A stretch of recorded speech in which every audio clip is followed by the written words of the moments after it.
Okay, again, we're in the this data access object that we created. We've looked at the open and close and the create a new records. Now we're going to look at some reading records, some records for reading the database.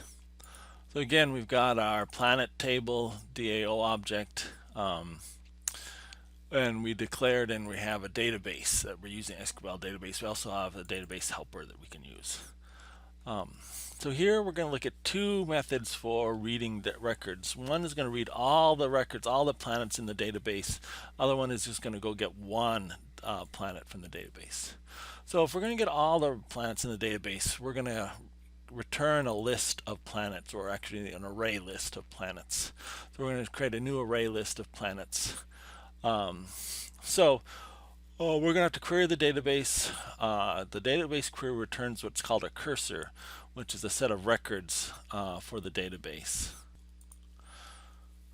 So in order to get this cursor filled, we have to query the database. The query is just a standard select kind of query. That's why it's called just query, because that's the most common query out there. So we need to provide the table name, and again, we're going to use this constant from the database helper where we define the table name. And then we have to define a bunch of other fields here. So the next parameter is the name of all the columns we want returned, and if we want all the columns, we can just leave that null. Then is the selection string, the where clause, and then the where arguments. And again, we're going to select them all, so we're going to leave that null. And then there's group by, having, and sorting stuff. And again, all those would be null. So if you just want to grab all the records in the database, all you have to do is provide the database name, and it'll get all the database records, all the fields, and all the records. That's what we're doing here. So this will return something like this. What's called a cursor.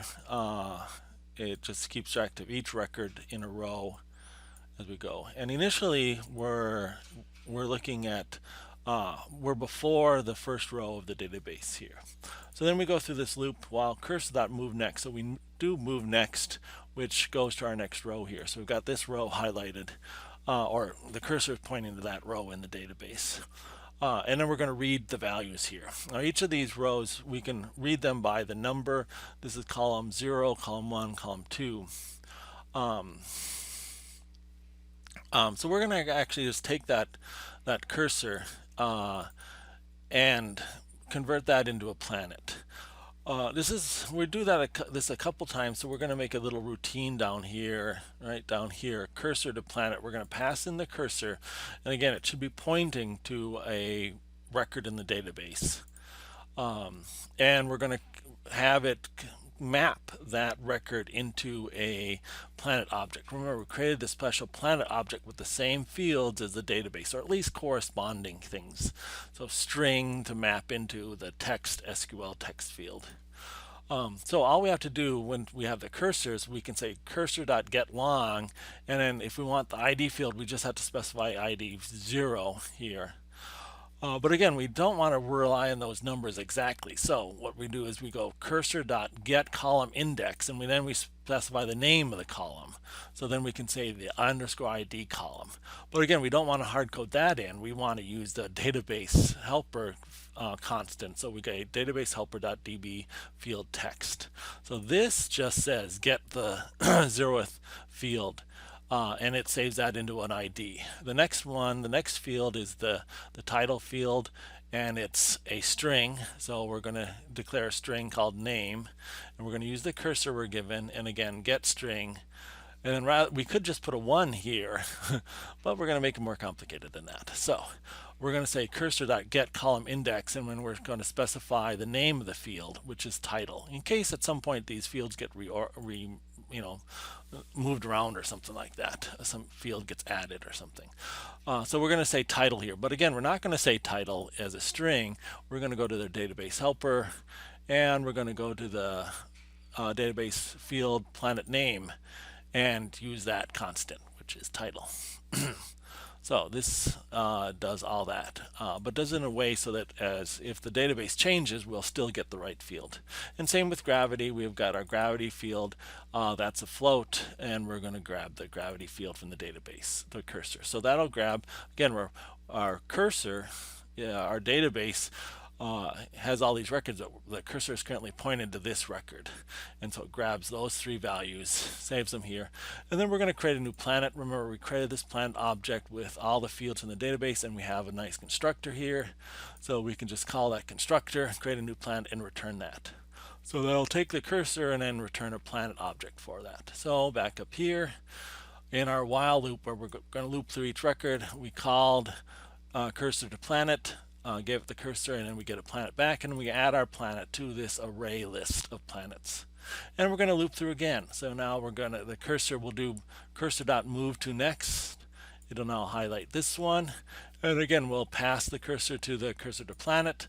That'll go down and map all the fields into a new planet object and return that planet object, and this works.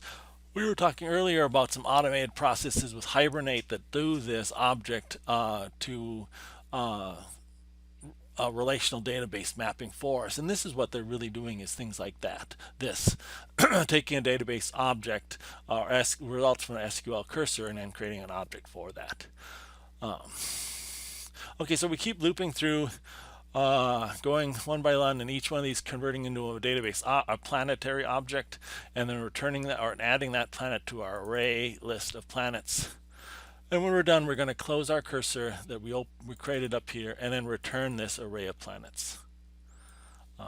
So that reads all the planets. Now, there might be times where you want to just get one planet.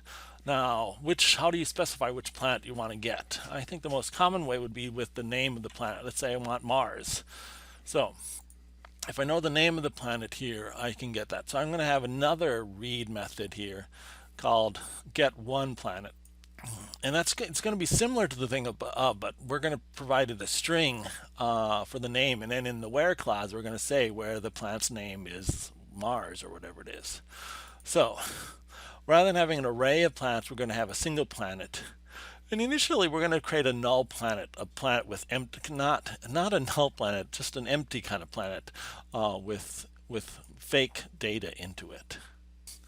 This is sometimes called the null object pattern, where rather than returning the actual value null, we're actually going to return an object, but just with kind of fake data in it. That's obviously not good.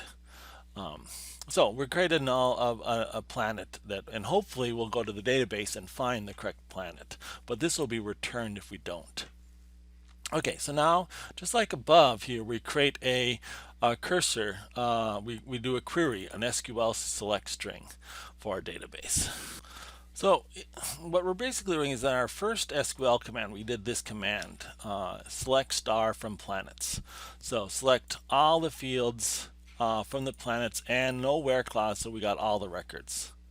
Now we're going to do this SQL command, basically select star, meaning we want all the fields from planets. That's our table. Where, and in our where clause, the title, this is the field, is going to be equal to Mars or something like that.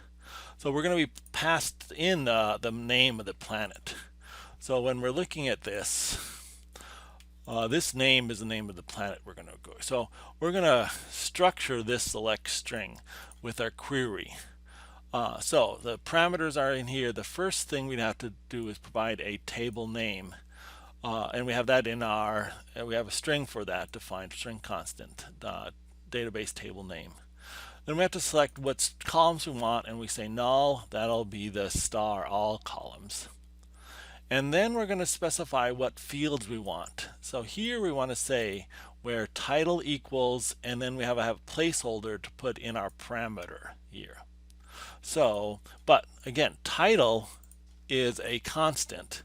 So we're going to go to our database helper and get our planet name field. And we're going to add in the space equals space question mark, and the question mark will be the placeholder for this parameter. So that'll be the where is put in automatically. Title is this planet name constant, and then we're going to do equals space equals space, and then for this, that's where the question mark it goes. So that's our next parameter, and that's our selection criteria parameter. And the next criteria is the selection arguments. And so again, we want to specify Mars, or actually in this case, the name of the planet. Now, there might be multiple ones in our selection criteria, so we have to provide an array of strings for that. So we're going to say new string array, and we're going to create that array, and we're going to have just one element in that array strings, and that's going to be our name, this name parameter up here. Okay, now I'm creating this line by line because it gets kind of long, so I'm putting each parameter on a new line. So here's my database name, here's the null for the string values, here's the selection, and I like to put the comment up here ahead of it so I know what I'm doing too. Here's the selection parameters or arguments as an array of strings, and then there's group by, having, and ordered. I don't care about any of those, so I'm going to leave those null, null, null. Okay, so here's my query, and that'll return a cursor. Now, assuming my database is like this and I say Mars, it should just find a single record. So rather than returning this whole thing, it'll return a cursor like this with just a single record in it. Okay, so I'm going to count how many records are in there. If cursor.getCount, and if there's at least one record, if the number of records is greater than 0, that's good. I found a record. Now, it could be, depending on how I set up this, is maybe there's 2 Mars in our, or something. So it may be that I have multiple ones. So I'm always going to just assuming there's more than one, at least one record in my results, I'm going to go to the first record. So again, initially the cursor doesn't point to a record. Move first will move to this first record and highlight it, and hopefully there's just one. And then once I've got it there, now I can call my cursor to planet method down here, which will go through and copy each one of these into the ID, name, and gravity fields using, again, the cursor get long, cursor get column index, and then the right constants. And then use the planet, go to my planet object, use my constructor to create a planet with those 3 values and then return that planet. So that's what this cursor planet. So I've given a planet, then I close my cursor and return the planet. So get one planet should return the one planet we find, and if we find more than one planet, we'll just return the first one found. Okay, so that's our 2 create methods.